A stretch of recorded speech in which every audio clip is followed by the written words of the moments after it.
저게다 뭐냐면요, 컴퓨터 배송 온 거예요. 그럼 하나씩 한번 뜯어보도록 하겠습니다. 먼저 CPU입니다. 저는 라이젠 3700X를 구입했어요. 여기 보시면 이게 정품이라고 스티커가 붙어 있고요. 3700X라고 써 있죠. 8코어 16스레드 프로세서 이렇게 나와 있어요. 제가 인텔 제품이 아닌 AMD 라이젠을 구입한 이유는 유튜브 영상들을 보니까 인텔은 게임 용도에 좀 더 적합하고 동영상 편집이라든지 작업, 문서화 작업은 이 AMD가 더 좋다라고 하더라고요. 그래서 제 용도가 프리미어 프로와 같은 동영상 편집 프로그램, 그리고 그 외에 문서를 여러 개 띄워놓고 작업할 경우가 많기 때문에 AMD를 선택하게 됐습니다. 자, 다음은 메인보드인데요. 메인보드는 아수스의 TUF B450M 프로 게이밍 STCOM이라는 제품을 선택했어요. 다른 거보다 좀 튼튼하다고 하고 내구성이 좋다고 했어요. 그래서 뜯어볼게요. 안을 보면 이렇게 되어 있습니다. 빛 반사가 좀 되는데, 그 성능표로 메인보드를 브랜드별 그리고 사양별로 정리해 놓은 유튜버님들이 계시더라고요. 그분들 거 보니까 이 메인보드판 좋다고 하시더라고요. 자, 다음은 램인데요. 이렇게 왔어요. 어떤 박스가 없고. 그래서 이렇게 풀어보면 이렇게 은박지에 쌓여 있습니다. 메모리는 삼성 DDR4 8GB PC4 21300이라는 제품인데요. 8GB 삼성 PC4 2666V, 이 2666V가 21300이라고 하네요. 이건 제가 인터넷으로 확인해 봤고요. 다음은 그래픽 카드입니다. 제가 구입한 제품은 EM텍의 HV-RTX 2060 슈퍼 블랙몬스터 OC 8GB 제품이에요. 2060 슈퍼를 제가 선택했는데 2060 슈퍼가 2070과 성능이 비슷하다고 실질적으로 실험한 내용도 그렇고 여러가지 이제 분석 자료도 그렇고, 그래서 2060 슈퍼를 선택하게 됐고, 2060 슈퍼 안에서도 브랜드가 여러가지로 나누더라고요. 그 중에 가성비를 생각한다면 갤럭시 제품, 성능을 좀 더 우선시하시면 EM텍이나 팰릿을 추천을 많이 해주셨는데, 저는 EM텍 블랙몬스터와 터보제트 그리고 팰릿의 JS를 고려했었어요. 그 중에서 이 블랙몬스터가 가장 저렴했기에 성능도 어느 정도 갖고 가면서 가격도 어느 정도 조율할 수 있는 선에서 EM텍의 블랙몬스터 OC 제품을 선택하게 됐습니다. 다음은 SSD입니다. 제가 구입한 제품은 삼성 970 에버 플러스 M.2 2280 500GB를 구매했어요. 제가 이거를 구매할 때 고려했던 다른 제품들 중 하나가 플렉스터 제품이었거든요. 플렉스터 M9 PEGN M.2 2280 512GB였는데 제가 용산 가서 보니까 재고가 없는 곳이 있었고 실질적으로 판매를 안 하는 곳도 있고 막 그랬어요. 그 유튜브 동영상에서는 플렉스터 제품이 가성비가 좋다라고 많이 올리셨고, 그래서 저도 그걸 구매할까 고려했었는데 삼성이 어떤 내구성이 더 좋지 않을까라는 개인적인 생각이 들었고 이 제품을 구매하게 됐어요. 플렉스터는 그 내구성에 있어서 올려주신 영상들이 없었어요. 이렇게 쌓여 있네요. 뭘까요? 네, 쿨 마커의 그 방열판이에요.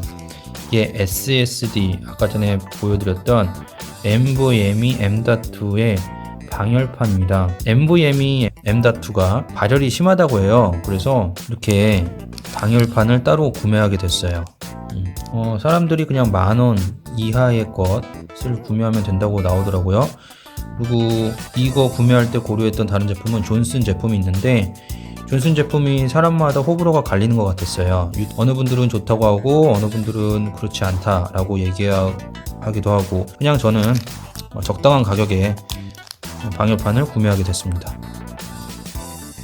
다음으로는 CPU 쿨러인데요. 저는 서머랩의 트리니티 화이트 LED 저소음 제품을 구매했어요. 다른 제품보다 여기 써있네요. 저소음이고 고풍량이다. 근데 단점이 있대요. 조립할 때 되게 힘들다고 하더라고요. 모니터는 알파스캔의 AOC2490 IPS DP PIVOT라는 제품이에요.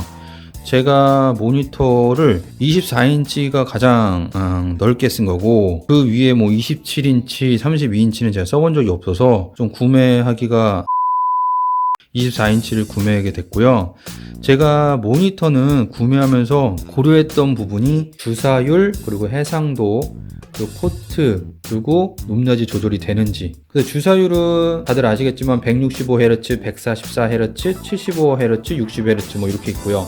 해상도는 풀 HD냐 뭐 QHD나 이런 거 보시면 되고, 포트는 그래픽 카드와의 호환성을 봐야 되는데 DP, 뭐 HDMI, DVI-D 혹은 D 서브 요거 중에 어느 거와 호환이 되는지 좀 보셔야 돼요. 마지막으로 고려했던 사항인 높낮이 조절 부분이 있는데, 저는 이렇게 모니터를 장시간 보고 앉아 있으면 목이 아프더라고요. 그래서 책을 아래다 받치고 막 이러는데, 전 그거보다는 자체에 높낮이 조절이 있는 거를 선호해요. 그래서 높낮이 조절이 되는지가 저에게는 중요했어요.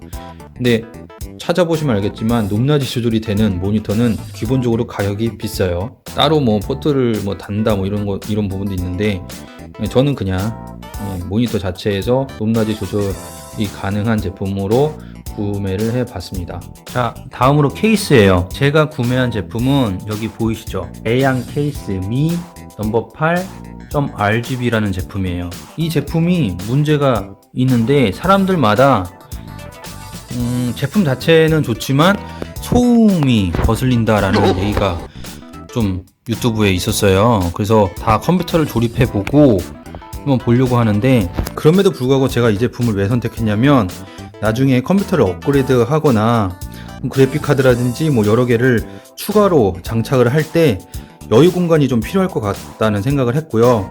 뭐 순행 쿨러든 무슨 쿨러를 또 장착할 때도 옆면이나 아랫면에 공간이 있어야 되는데, 이 대양 케이스는 여유 공간이 충분히 있을 것 같다는 생각이 들더라고요.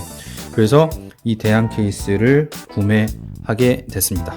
자, 파워는 시소닉의 포커스 골드 GM750 모듈러인데요. 가격이 비싸지만 파워 중에는 좋은 거라고 하더라고요. 자, 이 종이들은 뭐냐면요, 제가 각각의 컴퓨터 부품들을 사기 위해 조사하면서 정리한 이면지들이에요. 총 7장 정도가 되고요. 일 마치고 돌아와서 보통 새벽에 이 작업을 했는데 5일 걸렸어요. 제가 활용했던 것은 유튜브 동영상, 그리고 네이버나 다나와 같은 검색 엔진, 그리고 지식인, 이렇게 활용을 했습니다. 우선 이렇게 했을 때 장점은요, 비용 줄일 수 있다는 점이죠. 같은 견적으로 용산전자 상가 가서 물어봤을 때 최소 현금가 기준으로 25만원 이상이 비쌌어요. 카드 결제를 한다면 최소 5%에서 10%가 추가로 더 붙었습니다. 이렇게 하면 각각의 최저가로서 제가 구매하고, 최저가로 구매할 때도 그 사이트별로 프로모션이 있어요. 쿠폰을 더 쓸 수 있고, 더 나아가서 저 같은 경우 현대카드로 결제했는데 짧게는 6개월, 길게는 12개월의 무이자 할부를 적용받을 수 있었고, 또 현대카드 안에 있는 그 M포인트도 쓸 수 있었어요. 그러니까 가격이 더 저렴해지겠죠.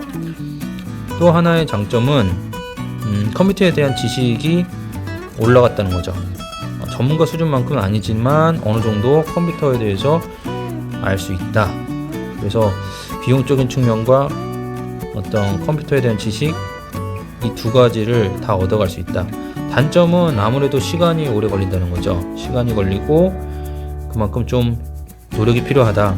그래서 만약에 시간적 여유가 없다, 그리고 급하게 필요하시다 라시는 분들은 그냥 조립해서 판매하는 곳을 찾아가셔서 견적 받으시고 구매하시면 될 것 같고요.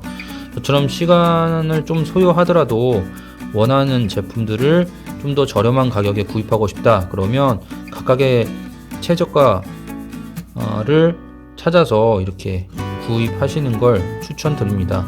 제가 요번에 정말 놀란 부분은 유튜브 동영상 보면 정말 실험까지 하시면서 성능 비교를 한 채널들이 있더라고요. 그래서 그런 동영상 보면 각각의 제품 그리고 각각의 브랜드별로 얼마큼의 성능 차이가 나는지를 객관적으로 판단해 볼 수 있어요. 그래서 그런 자료들 참고하시고 컴퓨터를 구매해 보면 좋을 것 같아요. 자, 조립을 다 완료한 상태입니다. 저는 출장 기사님 요청 드려서 조립을 했는데요. 제가 바이오스 업데이트나 이런 거를 잘 몰라서 그분께 부탁했었는데 바이오스 이런 건 안 해주시고 조립만 딱 하고 가시더라고요.